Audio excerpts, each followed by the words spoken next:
Mwanzo mlango wa 26 ule mstari wa kwanza mpaka ule wa 6. Nisome katika jina la Yesu. Ikawa njaa katika nchi hiyo, mbali na njaa ile ya kwanza iliyokuwa siku za Ibrahimu. Isaka akamwendea Abimeleki mfalme wa Wafilisti huko Gerari. Bwana akamtokea akasema, usishuke kwenda Misri, kaa katika nchi nitakayokuambia. Kaa ugenini katika nchi hiyo, nami nitakuwa pamoja nawe na kukubariki, maana nitakupa wewe uzao wako nchi hizi zote, na nitakifanya imara kiapo nilichowaapia Ibrahimu baba yako. Nitazidisha uzao wako kama nyota za mbinguni, nami nitawapa uzao wako nchi hizi zote, na katika uzao wako mataifa yote ya duniani watajibarikia. Kwa sababu Ibrahimu aliisikia sauti yangu, akayahifadhi maagizo yangu na amri zangu na hukumu zangu na sheria zangu. Isaka akakaa Gerari. Tuombe. Mungu wetu na Baba yetu wa mbinguni, asante Bwana kwamba unatupenda. Tunakushukuru kwa ajili ya maisha yetu hapa duniani uliotupa kwa neema. Asante kwa ajili ya watoto wako hawa wa kike na wa kiume ambao umewakusanya hapa siku hii ya leo, ili Mungu mtakatifu, pamoja na kuwa na mkuu wao wa jimbo, lakini Bwana upate nafasi ya kusema nao na kuwaonyesha njia watakayoiendea, na jinsi ambavyo Mungu neema yako na mapenzi yako yatatimizwa katikati ya maisha yao. Ninakusihi Mungu wangu, fungua masikio yao ya mwilini na hata ya rohoni.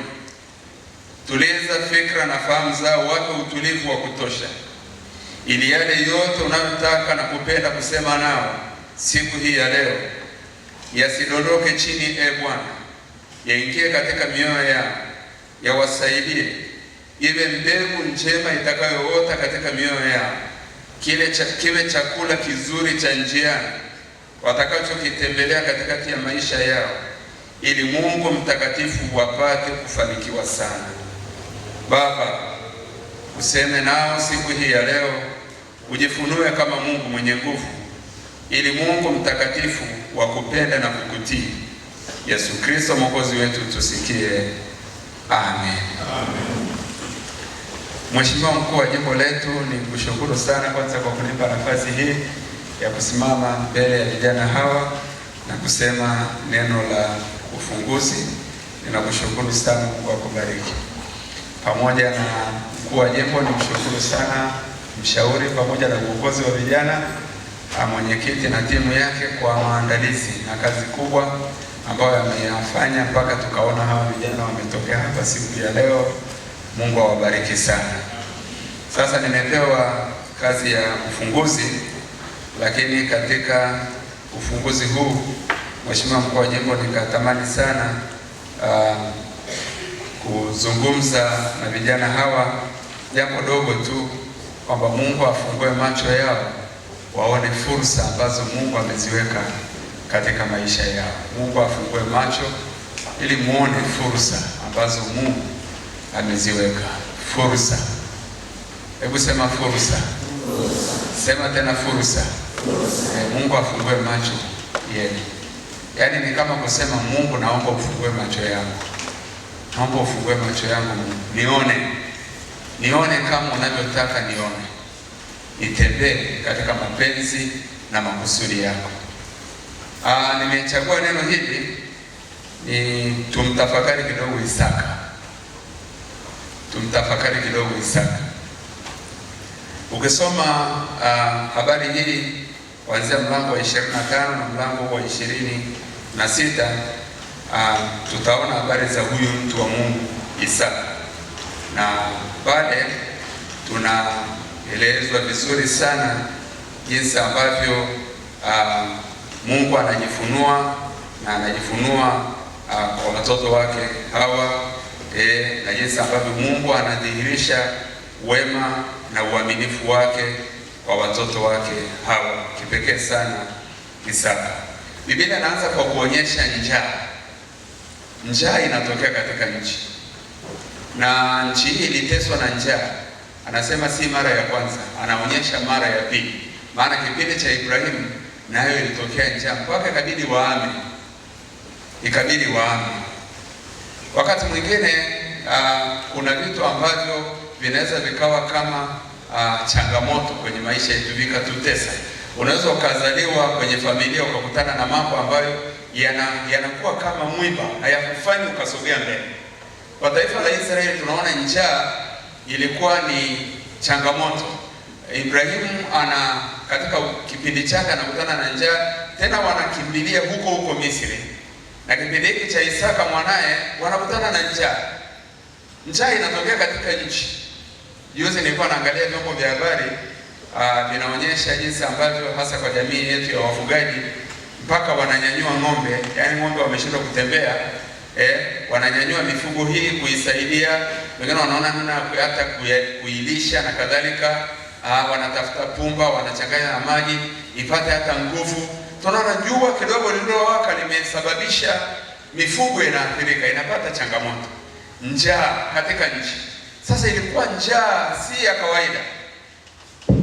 Na hapa Biblia inaweka bayana kwamba Isaka akaamua sasa kwamba aende Misri kwenda kuomba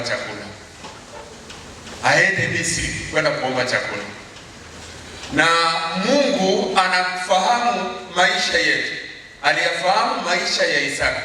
Wakati huu ukirudi nyuma kidogo, ukisoma mlango wa 25 ule mstari wa kwanza. Hebu turudi hapo nyuma kidogo, mlango wa 25 ule mstari wa kwanza. Ibrahimu alioa mke mwingine jina lake akiitwa Ketura, akamzalia wametaja wa majina pale watoto wale ambao Ibrahimu alimzalia. Alafu mstari wa tano pale kwenye mstari wa 5, Ibrahimu akampa Isaka yote aliyokuwa naye. Tafsiri yake sasa, Ibrahimu anafika mwisho wa maisha yake, anagawa urithi, anatoa urithi kwa mtoto wake Isaka, anampa alivyokuwa navyo. Lakini pamoja na kwamba anampa alivyokuwa navyo, anakutana sasa na changamoto hii ya njaa katika nchi ya Behalehai Roi. Wanakutana na njaa, ana urithi wa baba yake. Kwa hiyo anasema ngoja nishuke Misri, pengine na fedha kidogo aliyokuwa nayo na mali kidogo aliyokuwa nayo, aombe chakula harudi. Wapendwa vijana, ninaomba tusikilizane vizuri. Wakati anawaza kwenda Misri, Mungu anasema naye, anamtokea Isaka, anamwambia hapana, usiende Misri. Kuna wakati lazima Mungu atupe neema na atusaidie tuisikie sauti yake sawasawa. Tuisikie sauti ya Mungu sawasawa kabla hatujafanya maamuzi yoyote tunayotaka kuyafanya kwenye maisha. Hebu tutulie mahali, tumwambie Mungu, unataka nifanye nini? Ninawaza kwenda chuoni. Mungu, unataka nisome nini? Ninafika form 2, ninataka nichague mchepuo kwenye maisha yangu. Mungu, unataka nichukue mchepuo gani? Nimemaliza kidato cha 4, ninataka kuingia kidato cha 5 na cha 6. Mungu, unataka kwenye maisha yangu, Mungu, niende shule gani na nisome nini? Pengine umemaliza 5 na 6, unataka kwenda chuo kikuu. Ni lazima utulie, pamoja na ushauri wa wazazi na walezi, pamoja na ushauri wa walimu wako, lakini tupate nafasi ya kutulia, tupate nafasi ya kutulia na Mungu. Mungu, unataka niende chuo gani? Nisome nini? Nifanye nini kwenye maisha yangu? Wale wanaotaka kuingia kwenye ndoa, ninataka nimpate mwenzi wa maisha, nitulie. Mungu nisaidie. Mkuu wa jimbo amesimamisha makundi kadhaa hapa. Ninataka mwenzi wa maisha, ninataka kuingia kwenye ndoa, ninataka kuolewa, ninataka kuoa. Mungu, unakusudia nioe, niolewe na nani? Mungu, nionyeshe njia. Kuna mahali lazima tutulie, tutulize nafsi, tutulize akili, tutulize ufahamu, tumwambie Mungu, unataka nifanye nini kwenye maisha yangu? Bila kuniongoza na kunisaidia Mungu, nikienda kwa akili yangu nitapotea.